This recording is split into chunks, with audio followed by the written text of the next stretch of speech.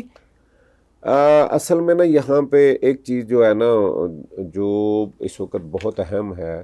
وہ ایران نے جو 5-6 چیزیں جن پہ بالکل جو ہے جو اس کی تجاویز ہیں جو سٹینڈ لے رہے ہیں، ایک تو وہ ہے کہ آبنائے ہرمز پر اس کا کنٹرول، ایرانی خود کنٹرول، جی بالکل ٹھیک. دوسری وہ اقتصادی پابندیوں کے خاتمے کی بات کر رہے ہیں. تیسرا وہ اپنے جو اثاثے اکاؤنٹ ان کے جو فریز ہیں، جو ان کے پیسے ہیں، وہ ان کا مطالبہ کر رہے ہیں. چوتھا وہ یورینیم کی وہ امریکہ کے حوالے نہیں کریں گے، بلکہ انہوں نے ابھی کہا ہے کہ اگر ہم پہ یہ جنگ یا اس طرح کا معاملہ ہوا تو ہم اس کو جو ہے نا اس کی زیادہ بہتر کر کے ریشو بڑھا دیں گے، اس کو ٹھیک تو ہم 90% پہ لے جا کے، یعنی پھر ہم ایٹمی قوت بن جائیں گے. بالکل ٹھیک. اس کے بعد جنگ بندی کا معاہدہ جو ہے نا اس پہ وہ کہہ رہے ہیں کہ وہ ہم پہ حملے دوبارہ نہ ہوں اور یہ جنگ بندی ایک مکمل، اور اس پہ ایک ہمیں ضمانت چاہیے. یہ ساری کی ساری باتیں جو ہیں ٹرمپ صاحب اس کو ماننے کو تیار نہیں. تو میں سمجھتا ہوں کہ ان حالات کے اندر حالانکہ دونوں طرف سے معاملات جو ہے نا بالکل، کیونکہ جب آبنائے ہرمز بند ہوا تو پوری دنیا بالکل ایسے ہی جو ہے نا متاثر، اور امریکہ اس کو ذمہ دار، امریکہ کو، ایران کو نہیں، اس وقت امریکہ کو، چونکہ انہوں نے یہ مسلط کی جنگ، انہوں نے یہ کام کیا. اس کے بعد جب انہوں نے وہ جو ہے نا بلاکٹ جو ہے نا وہ کیا ہے، تو اس کے بعد تو ایران بھی آپ دیکھیے کہ اس کو بھی اب ان کا بھی وہ آئل جو ہے وہ کیسے بند کر سکتے ہیں، وہ سٹوریج جو ویسے نہیں ہے، ان کی بھی سب کچھ بند ہو گیا. اس سے مزید جو ہے نا وہ دنیا متاثر ہو رہی ہے. اب حالات ایسے ہو گئے ہیں، میں سمجھتا ہوں کہ یہاں پہ ایران کو پیچھے جو ایک ڈیل اقتصادی پابندیوں کے خاتمے کی بات چل رہی تھی ٹرمپ کی طرف سے ہوئی تھی، تو میں سمجھتا ہوں کہ آج اگر یہ بات یہاں اقتصادی، اور اگر ایران کو یہ اقتصادی پابندیاں ختم نہیں ہوتی تو میں سمجھتا ہوں کہ ایران کی جیت نہیں ہوگی. ایران کی جیت اسی میں ہے کہ وہ دنیا کے ساتھ اپنے معاملات کو بہتر کرتے ہوئے یہ ابھی یہ ختم کریں، یہ آبنائے ہرمز یہ کھولیں، وہ اپنی ختم کریں، کیونکہ اس کے اندر میں سمجھتا ہوں کہ وہ اقوام متحدہ میں اب جائیں گے اور جا کے وہاں سے یہ بات بالکل کریں گے. اور میرا نہیں خیال کہ وہاں پہ چائنا اور رشیا اب جو ہے نا ویٹو کا وہ کریں گے کوئی وہاں پہ، اور وہ آبنائے ہرمز کے لیے وہ جو تجویز ہوگی امریکہ کی، اس وقت شاید چائنا اور رشیا بھی ان کے ساتھ کھڑے ہوں. تو پھر اگر کرنا ہے تو میں سمجھتا ہوں کہ انہی حالات کے اندر یہاں پہ ایران کو بھی، ایران کی قیادت کو بھی مذاکرات کی ٹیبل پہ، ابھی تک تو وہ بڑے پازیٹیو ان کی طرف سے بیان تو آ رہے ہیں، لیکن ان کی سب سے بڑی بات جو یہ ہونی چاہیے کہ وہ ان کی اقتصادی پابندیاں، ان کے جو اثاثے ہیں، ان کے جو اکاؤنٹ فریز ہیں وہ کھلیں، اور جنگ بندی مستقل کا اگر یہاں پہ بات ہوتی ہے تو ایران کو میرا خیال ہے کہ دیر نہیں کرنی. بالکل. ویئرز، میاں وحید صاحب کی گفتگو آپ نے سنی، جو ساری دنیا جس ایک ایشو سے اس وقت متاثر ہے اسی کے حل کے حوالے سے بہت شاندار تجویز بھی دی ہے انہوں نے. بہت ساری اور باتیں، بہت سارے اور معاملات آئندہ آپ کے سامنے میاں وحید کے ساتھ گفتگو کرتے رہیں گے، ان کو اسٹوڈیوز میں دعوت دیتے رہیں گے. تب تک اپنا بہت خیال رکھیے گا. اللہ نگہبان.